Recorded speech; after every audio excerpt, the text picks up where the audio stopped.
Bab 2. Mendandani tokoh. Hari ini seluruh anggota kelas kami pergi ke ruangan-ruangan besar, tempat menyimpan kostum di gedung teater itu. Salah satunya berada di atas lobi dan lainnya di ruangan bawah tanah di bawah tempat penonton. Tak sampai 15 menit, Gracia telah memilih apa yang ia inginkan dan pergi.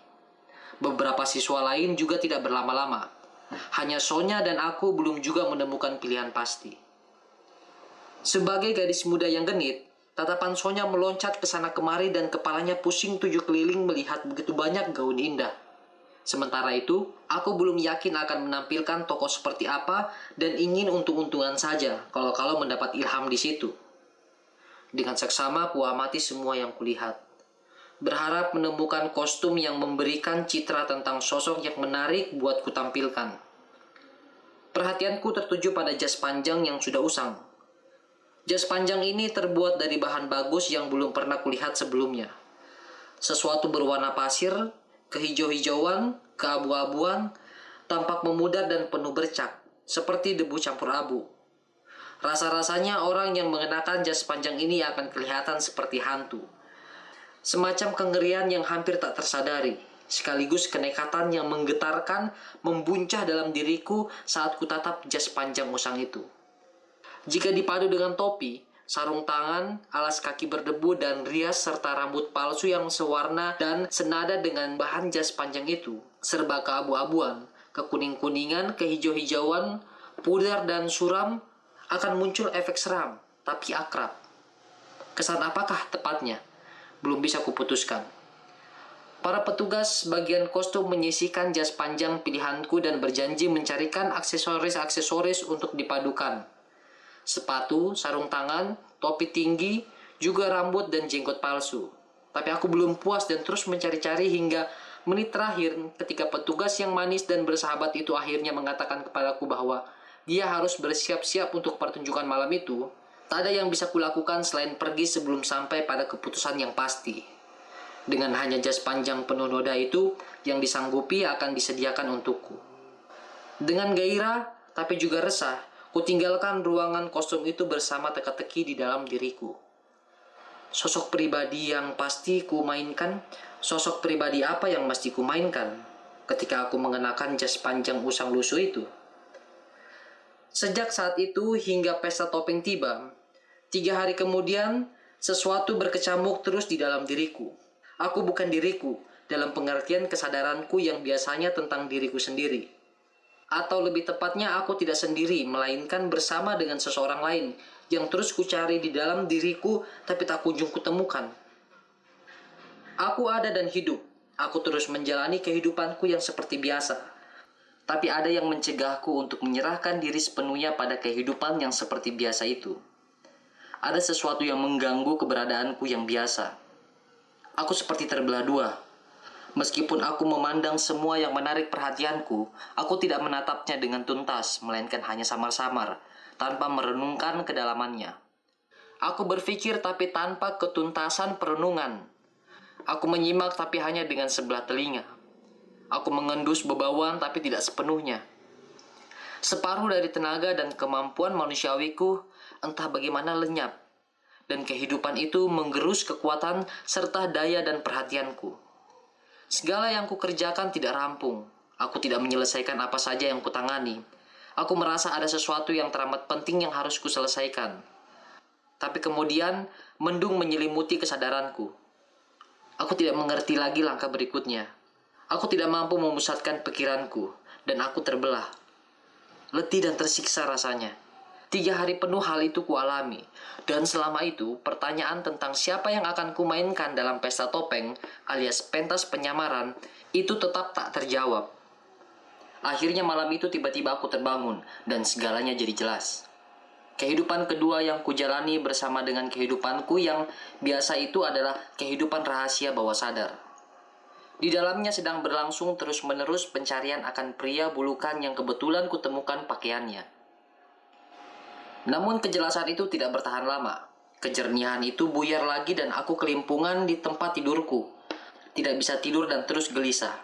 Serasa aku telah melupakan sesuatu, tidak dapat mengingatnya kembali atau menemukannya. Keadaan ini menyakitkan. Tapi andai pun ada dukun sakti menawarkan diri untuk mengakhirinya, aku tidak sepenuhnya yakin akan kuizinkan.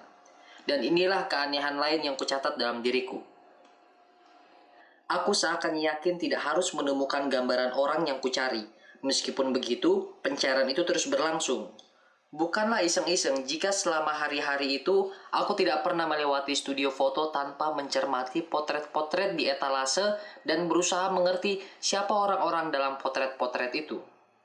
Anda mungkin bertanya, mengapa aku tidak masuk ke suatu studio dan memeriksa tumpukan foto di dalam sana? Pada penjual barang bekas mungkin ada lebih banyak lagi tumpukan foto lama yang kotor dan berdebu. Mengapa bahan itu tidak kumanfaatkan? Mengapa aku tidak mencoba semua itu? Dengan malas aku hanya memeriksa paket terkecil di studio foto itu dan mengabaikan yang lain begitu saja karena takut mengotori tanganku. Apa masalahnya? Bagaimana bisa menjelaskan kelembapan ini, kelesuan ini atau kepribadian yang terbelah ini? Kupikir ini sumber dari keyakinanku yang tak kusadari tapi kukuh, bahwa pria berdebu dengan pakaian lusuh itu akan mewujudkan dan menyelamatkanku cepat atau lambat. Tak ada gunanya mencari, lebih baik tak usah menemukan si orang bulukan itu. Itulah barangkali kisikan bawah sadar dari suara batinku. Kemudian terjadi keanehan yang berulang 2 atau 3 kali. Aku melangkah menyusuri jalan dan segalanya tiba-tiba menjadi jelas bagiku. Aku berhenti sejenak untuk menangkap secara penuh apa yang telah terjadi padaku. 1 detik berlalu, dan sedetik lagi, dan seakan aku mampu menyelaminya sampai taraf tertentu. Tapi beberapa detik kemudian, apa yang tadi muncul ke permukaan meleset hilang dari pandanganku, dan sekali lagi diriku diliputi kebingungan. Di waktu lain, kutemukan diriku sedang berjalan dengan gaya yang limbung, tidak beraturan. Sungguh asing bagiku, dan pembawaan diri itu tidak bisa segera kulepaskan. Dan di malam hari, ketika aku tak bisa tidur, aku mulai menggosok-gosokkan kedua telapak tanganku dengan cara yang ganjil. Siapa ini yang menggosok-gosok tangannya dengan cara begini? Aku bertanya-tanya tapi tak bisa mengingat. Aku hanya tahu bahwa orang yang melakukannya, siapapun dia, tangannya kecil, sempit, dingin, keringatan, tapi telapaknya sangat merah. Sungguh tidak menyenangkan menjabat tangan macam ini, serba lembek dan tak bertulang. Siapa dia? Aku masih berada dalam keadaan batinia yang terbelah ini, bimbang dan terus-menerus mencari sesuatu yang tidak bisa kutemukan. Ketika memasuki ruang rias besar tempat kami semua harus memakai kostum dan berias bersama-sama dan bukannya sendiri-sendiri, dengung dan kegaduhan percakapan menyulitkan konsentrasi. Tapi pada saat jas panjang bulukan itu ditabiskan padaku dan jenggot serta rambut palsu yang kelabu kekuning-kuningan dan sebagainya itu dipasangkan padaku, aku merasa ini adalah momen yang sangat penting bagiku. Hanya benda-benda konkret itulah yang dapat mendorongku menemukan apa yang selama ini kucari secara bawah sadar. Pada saat penting inilah kupancarkan harapan terakhirku. Tak semua yang berada di sekelilingku begitu mengganggu Gracia yang duduk di sebelahku. Sudah berdandan sebagai Mephistopheles. Ia memakai busana Spanyol hitam dan mewah dan membuat semua orang yang melihatnya menggerundul cemburu. Yang lainnya terbahak-bahak melihat Vanya. Karena ingin mengubah dirinya menjadi laki-laki tua, ia memenuhi wajah kekanak-kanakannya dengan begitu banyak garis dan bintik sehingga seperti peta. Paul diam-diam membuatku gusar karena ia sudah puas dengan kostum yang biasa sekali dan penampilan seorang pesolek pada umumnya. Tentu saja hasilnya mengejutkan karena tak seorang pun mengira bahwa di balik pakaian-pakaian longgar yang dikenakan Paul sehari-hari ternyata tersembunyi sosok yang bagus dengan sepasang kaki yang lurus dan indah. Leo membuat kami gelisah dengan usaha menjadi bangsawan. Tentu ia tidak sukses pula kali ini, tapi orang mesti menghargai kegigihannya. Riasnya, janggutnya yang terpasang rapi dan sepatu haknya yang menambah tinggi badannya membuatnya kelihatan lebih langsing dan mengesankan. Gaya berjalannya yang hati-hati ini pasti gara-gara hak sepatunya yang tinggi, menampilkan keanggunan yang tidak tampak pada dirinya dalam kehidupan sehari-hari. Fasya juga membuat kami tertawa dan merebut hati kami dengan keberaniannya yang tak terduga. Ia jago akrobat yang tangkas, penari balet, dan orator opera itu mengembangkan gagasan untuk menyembunyikan kepribadiannya di balik jas panjang yang biasa dikenakan saudagar Moskow dengan kerah-kerah lebar, rompi ketat berpola hias bunga, perut buncit dan potongan jenggot serta rambut ala Rush. Ruang rias kami dipenuhi suara-suara seruan, seakan ini peristiwa pementasan amatir seperti biasa. "Hei, ini benar kamu? Keren. Hebat. Aku tidak tahu kamu bisa begini." Dan seterusnya tak habis-habisnya.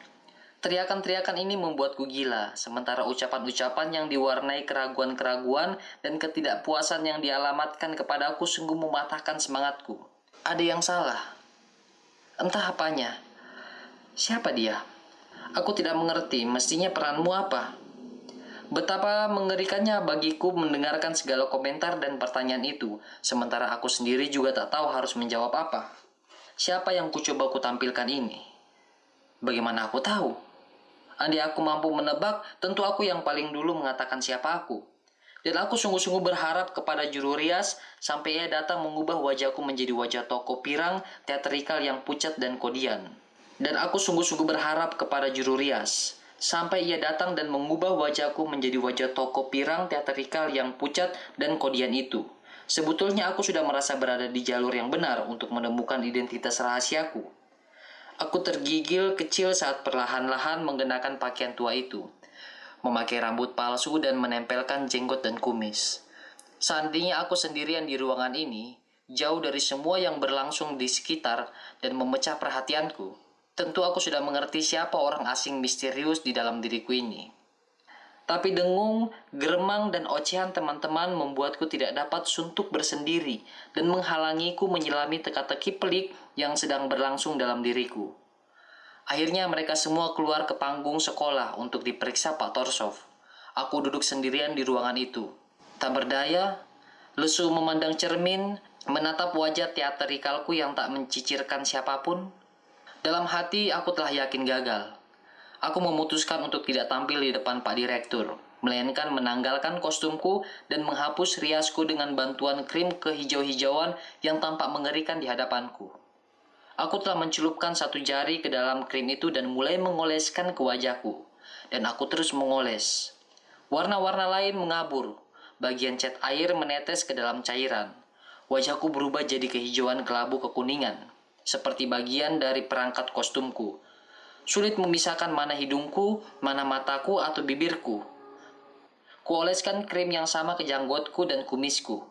Dan akhirnya ke rambut palsuku. Sebagian rambut menggumpal.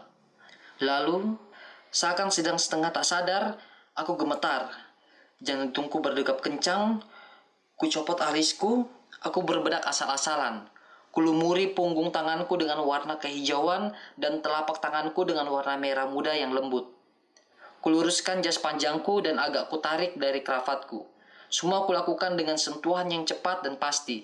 Karena kali ini aku tahu siapa yang akan kutampilkan dan orang macam apa dia. Dari penampilanku yang mengenakan topi panjang dengan agak miring, aku tiba-tiba menyadari model celanaku yang necis dan pernah trendy.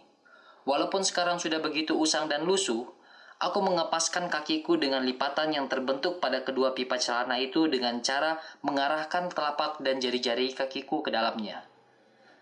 Dengan begini kakiku jadi tampak aneh.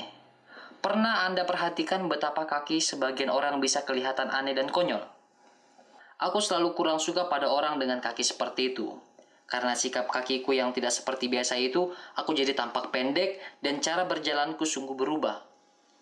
Karena suatu sebab, seluruh tubuhku sedikit condong ke kanan. Yang kubutuhkan adalah tongkat. Ada tongkat tergeletak di dekatku, maka kuambil itu meskipun tidak benar-benar sesuai dengan gambaran yang ada di kepalaku. Sekarang yang kuperlukan tinggal pena bulu untuk kuselipkan di balik telingaku atau di antara gigi-gigiku. Aku minta tolong seorang pesuruh untuk mencarikannya dan sementara menunggunya kembali, melangkah mondar-mandir di dalam ruangan. Merasakan betapa seluruh anggota tubuhku, ciri-ciriku, garis-garis wajahku serba tepat dan mengena. Setelah mengitari ruangan 2 atau 3 kali dengan gaya berjalan yang bimbang dan tak seimbang, aku melirik ke cermin dan tidak mengenali diriku. Sejak aku melihat ke cermin terakhir kalinya, suatu penjelmaan baru muncul pada diriku. Inilah orangnya, seruku tanpa bisa menahan kegembiraan yang mencekatku. Jika saja pena bulu itu tiba, aku akan langsung naik ke panggung. Kudengar langkah kaki di koridor. Pasti ini sepesuru yang membawakanku pena bulu. Aku lari menyambutnya dan di depan pintu aku menabrak Pak Rakmanov. Astaga, mengerikan. Ia meledak. Siapa ini? Kostum luar biasa. Dostoyevsky kah? Sang suami abadi? Mungkin ini coachnya. Mestinya siapa kamu? Kritikus. Jawabku dengan suara parau dengan diksi yang tajam. Kritikus apa, nak? Pak Rakmanov terus menyelidiki, terkejut oleh tatapanku yang berani dan menusuk. Aku merasa seperti lintah yang lekat menempel padanya. Kritikus apa? Aku menjawab pedas, jelas-jelas bertujuan menghinanya. Kritikus si pencari kesalahan yang hidup dalam diri coachnya Nasvanov. Aku hidup di dalam dirinya untuk turut campur dalam pekerjaannya. Itu sangat menyenangkan aku. Itulah tujuan hidupku. Aku sendiri takjub pada nada kurang ajar dan menusuk itu, dan pada tatapan yang lekat dan tak sopan yang menyertainya. Aku sendiri takjub pada nada kurang ajar dan menusuk itu, dan pada tatapan yang lekat, sinis, dan tak sopan yang menyertainya, dan semua itu kutujukan kepada Rakmanov. Nada suara dan kepercayaan diriku menjengkelkan dia. Ia tidak tahu bagaimana menemukan cara pendekatan baru, dan karenanya jadi tidak tahu harus berkata apa kepadaku. Ia kebingungan, salah tingkah. Ayo, ia akhirnya berkata dengan agak ragu. Yang lain sudah lama mulai. Ayo kalau begitu. Yang lain sudah lama mulai. Kutirukan kata-katanya tanpa berpaling, melainkan terus menatap dengan kurang ajar kepada guruku yang salah tingkah itu. Jeda yang canggung terjadi. Kami sama-sama tak beranjak. Kelihatan sekali Pak Rakmanov ingin mengakhiri peristiwa ini secepat mungkin, tapi tidak tahu bagaimana caranya. Untunglah dia, pada saat itu si pesuru lari masuk membawa pena bulu angsa. Aku merebutnya dari tangannya dan menyelipkannya di antara bibirku. Ini membuat mulutku meruncing. Tampak marah. Ujung yang menancap di satu sisi bibirku dan bulu-bulu yang mengembang di sisi lain menegaskan ekspresi sarkastis pada wajahku. Ayo, ulang Pak Rakmanov dengan suara rendah, nyaris malu-malu. Ayo, nada meniruku penuh sarkasme dan kurang ajar. Kami berjalan naik panggung, tapi selama itu Pak Rakmanov berusaha menghindari bertemu pandang denganku. Aku mulai bereaksi dengan menyembunyikan diriku di balik tungku ubin kelabu besar. Bagian dari tata panggung yang kebetulan berada di atas panggung, dan hanya sesekali membiarkan bagian atas topi atau profilku kelihatan. Sementara itu Pak Torsov sedang menguji Leo dan Paul. Sang aristokrat dan si pesolek yang baru saja saling diperkenalkan dan berbicara omong kosong karena memang tidak banyak yang dapat mereka perbincangkan berdua, mengingat kualitas intelektual tokoh-tokoh yang mereka perankan itu. Apa itu? Siapa itu? Tiba-tiba aku dengar Pak Torsov berseru. Sepertinya ada yang duduk di belakang tungku. Siapa itu? Aku sudah melihat kalian semua. Yang ini siapa? Coachnya? Tidak. Bukan. Siapa kau? Siapa kau? Pak Torsov menyapaku langsung dan tampak jelas bahwa dia sangat penasaran. Aku sang kritikus. Aku memperkenalkan diriku dan maju. Saat aku melangkah, sungguh tak disangka kakiku terpuntir mencuat maju dan melempar tubuhku makin ke kanan. Aku membuka topiku dengan sikap berlebihan yang hati-hati dan membungkuk sopan. Setelah itu aku kembali ke tempat dudukku. Setengah tak terlihat di belakang tungku yang senada dengan warna pakaianku yang pudar. Kritikus, kata Pak Torsov agak bingung. Ya, dan kejam. Aku menjelaskan dengan suara yang serak kasar. Lihat pena bulu ini. Terkunyah-kunyah karena amarahku. Aku menggigitnya begini. Di tengah-tengah, ia retak dan bergetar. Di sini aku mengikik nyaring alih-alih terbahak-bahak. Dan ini benar-benar mengejutkan. Aku sendiri tersentak. Ini sangat tidak terduga. Jelas pula ini berpengaruh besar atas Pak Torsov. Siapa itu? Kejar Pak Torsov. Coachnya, jawabku. Apa kau hidup dalam dirinya? Tubuhnya? Pak Torsov tahu benar bagaimana melemparkan pancingan yang tepat buatku. Tentu saja. Siapa yang mengizinkanmu? Ia yang mengizinkanku. Pada bagian itu, kikik tawaku mulai menyesakkan aku lagi. Aku harus menguasai diriku sebelum bisa melanjutkan. Ia mengizinkanku. Aktor menyukai orang-orang yang memujanya, tapi kritikus, sebuah kikikan nyaring memotongku. Aku berlutut sebelah kaki agar bisa menatap Pak Torsov lurus-lurus. Siapa yang bisa kau kritik? Kau cuma orang tolol, bantah Pak Torsov. Justru orang tolol yang paling banyak mengkritik, jawabku pedas. Kamu tidak ngerti apa-apa dan tidak tahu cara melakukan apapun, Pak Torsov terus memancing-pancing. Justru orang yang tidak tahu apa-apalah yang menjadi guru, jawabku seraya dengan cekatan duduk di lantai panggung di dekat lampu kaki, di mana Pak Torsov berdiri di baliknya. Kamu bukan kritikus. Kamu bukan kritikus. Kamu cuma tukang mencari kesalahan. Lintah, kutu busuk. Gigitanmu tidak berbahaya, tapi membuat kehidupan ini jadi sangat menjengkelkan. Aku akan menghisapmu, sedikit demi sedikit, terus dan terus, kataku serak. Dasar kutu busuk, bentak Pak Torsov betul-betul tersinggung. Astaga, mengapa ngomong seperti itu?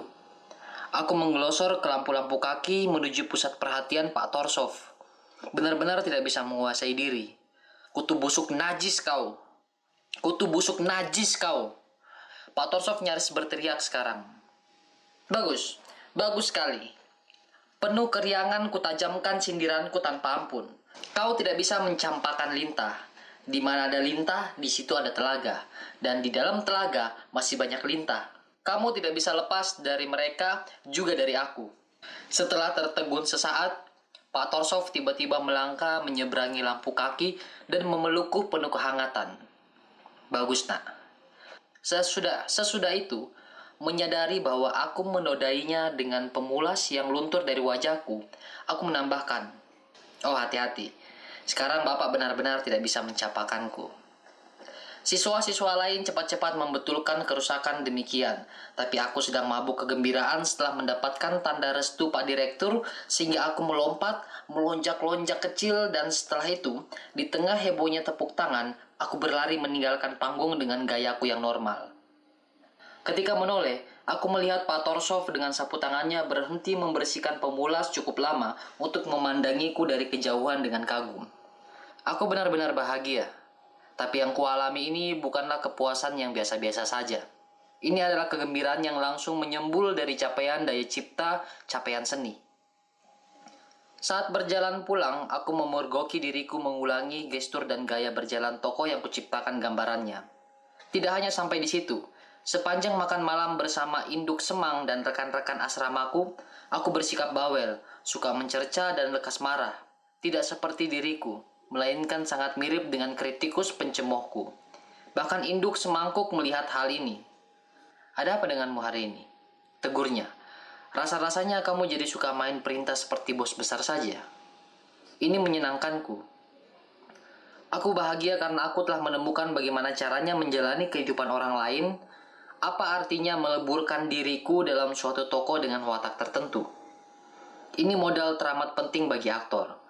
Waktu mandi, aku mengingat-ingat bahwa ketika aku memainkan tokoh kritikus, aku tetap tidak kehilangan kesadaran sebagai diriku sendiri.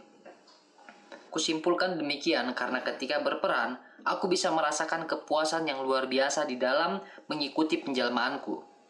Sesungguhnya aku mengawasi diriku sendiri pada saat yang sama ketika sebagian dari diriku sedang menjadi makhluk kritis, tukang mencari kesalahan orang. Masih bisakah aku mengatakan dengan sesungguhnya bahwa makhluk itu bukan bagian dari diriku? Aku memperolehnya dari sifatku sendiri. Aku seolah membela diri menjadi dua kepribadian. Yang satu tetap sebagai aktor, yang satunya lagi pengamat. Cukup aneh bahwa dualitas ini tak hanya tidak menggangguku, melainkan juga benar-benar menggairahkan kerja penciptaanku. Dualitas ini mendorong dan memberikan tenaga kepada kerja penciptaanku.